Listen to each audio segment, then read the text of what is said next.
Marcy! Yes, another late upload na naman tayo dahil nga birthday pa yan ng aking pamangkin na si Dion. Siyempre, ititreat niya nga daw kami dyan. At ayan na nga, dito naman tayo pupunta ngayon sa Putipot Gateway.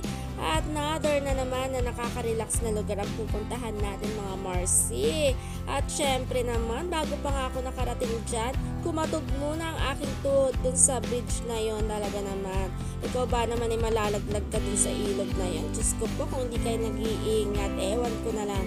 At ayat nakapasok na nga tayo dyan sa Putipot Gateway. O diba, ang ating paligid, mahalaman. Ayan, talaga namang nakaka-relax din tingnan. O diba, may basketball court pa sila dyan.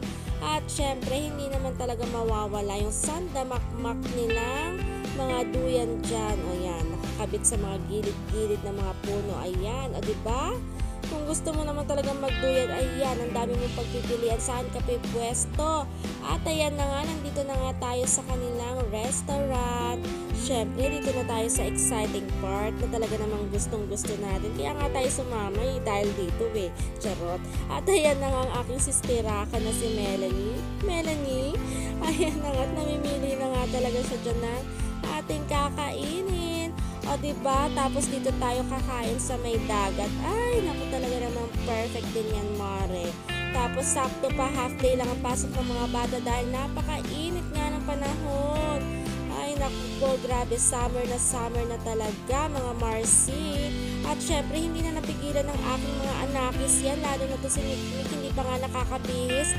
Tumakbo na kaagad sa dagat. At ayan na nga talaga naman, ginawa na niya ang gusto niyang gawin sa buhay niya.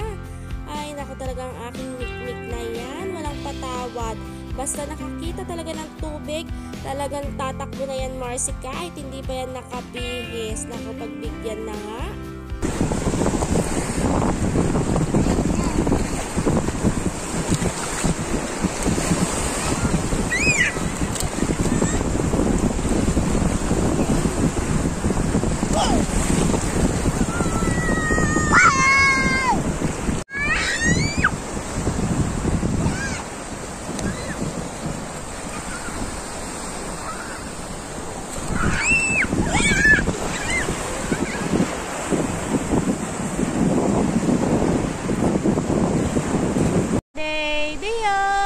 Happy birthday! Happy birthday! Dali! Happy birthday, Dion! Ay! Magsasalita na yan, Dion namin! Oh.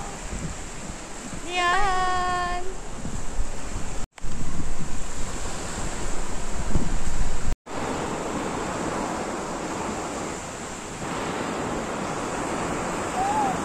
Oh, kasi nagre-relax.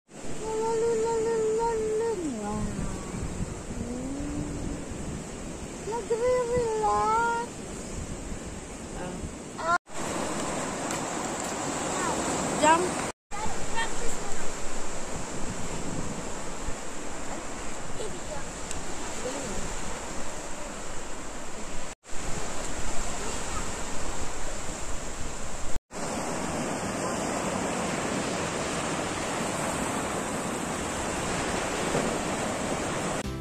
So, eto na nga mga Marcy, nandito na nga tayo sa exciting part na yan, o diba, kainan. Yan talaga yung mga gustong-gusto kong eksena, charis.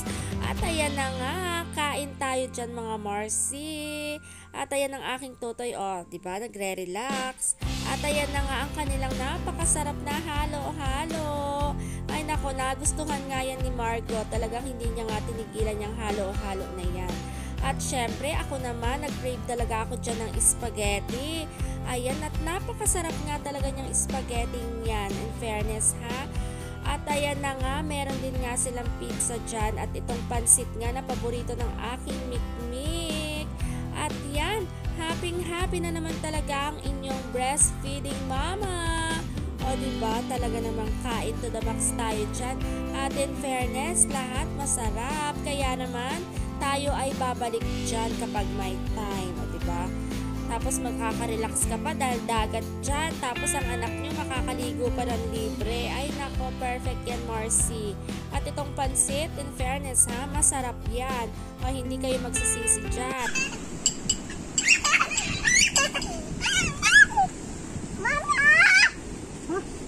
Bato.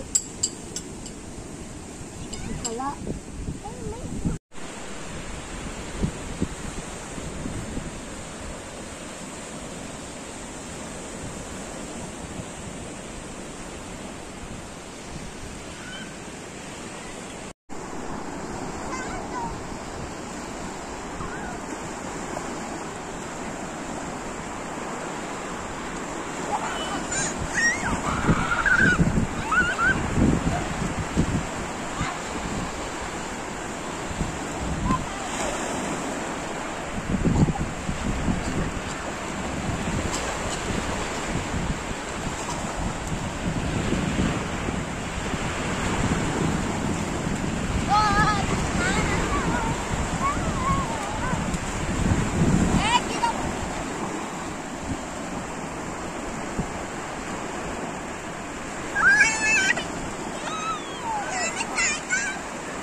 Ayan lang naman ang napakasaya naming maghapon. Maraming salamat Dion sa iyong birthday treat. Happy birthday ulit Tanako. At ayan lang. See you on my next one mga Marcy. God bless. Bye!